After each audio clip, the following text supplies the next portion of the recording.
তৌকির আহমেদের কোনো দোষ আছে কেউ বলতে পারবেন? বিমানটা তো আকাশে উড্ডয়ন করেই আগুন ধরে গেছে বিমানে।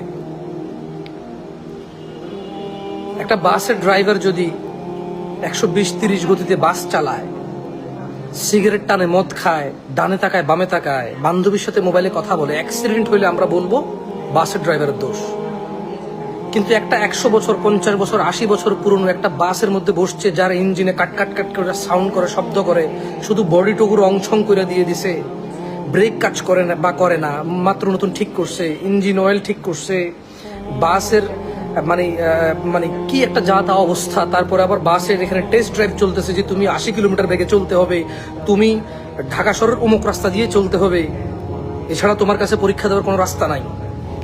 বাস ড্রাইভার যত সতর্কই হোক, যদি ওই বাস চালানোর সময় যদি বাসের ইঞ্জিনে আগুন লেগে যায়, 100 বছর আগের বাস, 50 বছর আগের বাস, যার ইঞ্জিনের ঠিক নাই, যার ক্যাপাসিটরের ঠিক নাই, যার ডায়নামোর ঠিক নাই, তাহলে বাস ড্রাইভারের দোষ কিভাবে দেবো আমরা? রাষ্ট্র ছোট্ট ছোট্ট কোমলমতি অনেকগুলো ভবিষ্যৎ হারিয়েছে তা না, রাষ্ট্র বর্তমানও হারিয়েছে। এ রাষ্ট্র যে ভবিষ্যৎ হারাইছে তা না। বাংলাদেশে কতজন পাইলট আছে? একটা তৌকির আহমেদ হতে তো অনেক সময় লাগে। এমন ছেলে যে দেখেছে বিমানে আগুন লেগেছে, নিজে ইজেক্ট করে নাই, বের হয়ে যায় নাই, মাথায় নিজের জীবনটা আসে নাই, এ ধরনের উদার কতজন মানুষ রাষ্ট্র এই বাংলাদেশে আছে? বাংলাদেশে কয়টা ছেলে আছে যে বিমান পড়ে যাবে, সে বেরিয়ে যাবে ওখান থেকে, বাট সে ইনস্ট্যান্ট বের হয় নাই? তো মানুষকে ভালোবাসার মতো মানুষ বাংলাদেশে কতজন আছে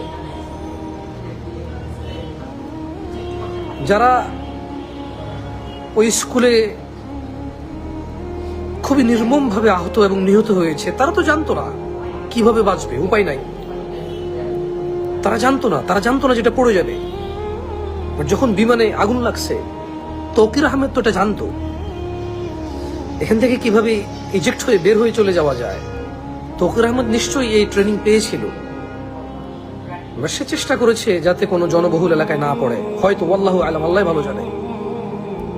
যে ছেলের মন এত সুন্দর, এত নরম, বিমানে আগুন লেগে গেছে, বিমান থেকে বের হওয়া যায় জানে, এটা পড়ে যাবে জানে, শুধুমাত্র কম ক্ষতি কোথায় গিয়ে ফালাইলে হয়, মানুষের ক্ষতি যাতে না হয়, এমন চিন্তা করা বাংলাদেশি কয়জন আছে?